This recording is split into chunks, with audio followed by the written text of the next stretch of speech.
Vítajte pri ďalšom liečivom videu Poradne krásy šereť, priatelia. Ako vidíte, vychutnávame si s pani Erikou hrejvé lúče slniečka tu pri našich nádherných narciskoch. Mne je to, pani Erika, tak strašne ľúto, že tak krásna, nežná, jemná kvetinka má meno, ktoré sa spája s toľkými negatívnymi konotáciami. Prosím vás, nemyslíte negativisticky, aj vy, veď je nádherný deň a o pár dní je tu Veľká noc, sviatok jary.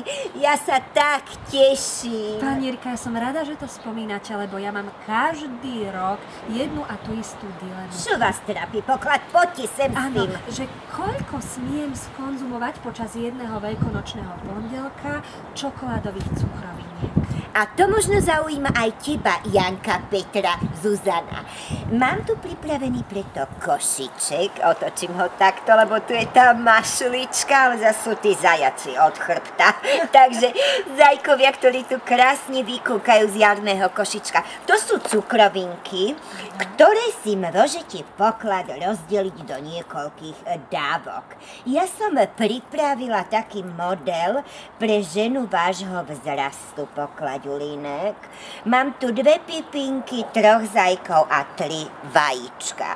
Tak v tomto ma inak inšpiroval doktor Bukovský, ktorý tiež si vždy nosí rozklada nejaké pomôcky. Mnemotechniky. Hádajte, dávam hádanku, hádajte, ktorá tá kvopka, ktorá skupina je pre vás vhodná. Tak ja, keby som si smela vybrať, ja by som si tú, ktorá obsahuje všetky 3 komponenty. No a potom sa čurujte, že musíte otučňovať, že ste bucliatá.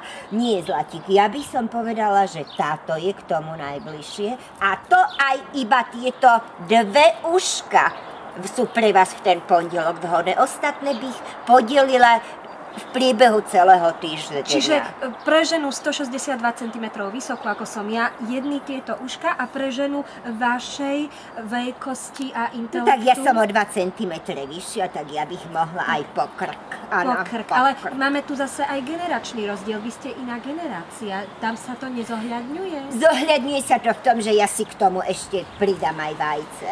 Kvôli osteoporóze. Áno, hlavne keď je z mliečnej čokolády, to zabera.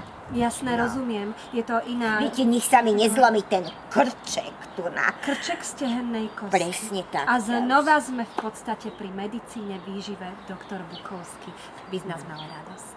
Áno, a želáme vám príjemné prežitie tých vianočných sviatkov. Ja dúfam, že to prežijem, že ma Milan nestrieska korba, čo ma nehodí do potoka. Vy ste sa pomýlili, vy ste povedali vianočných. To sú veľkonočné. Som povedala vianočných? Áno. A vy musíte ma opraviť. Vy ma musíte, vy by ste to neprežili. No.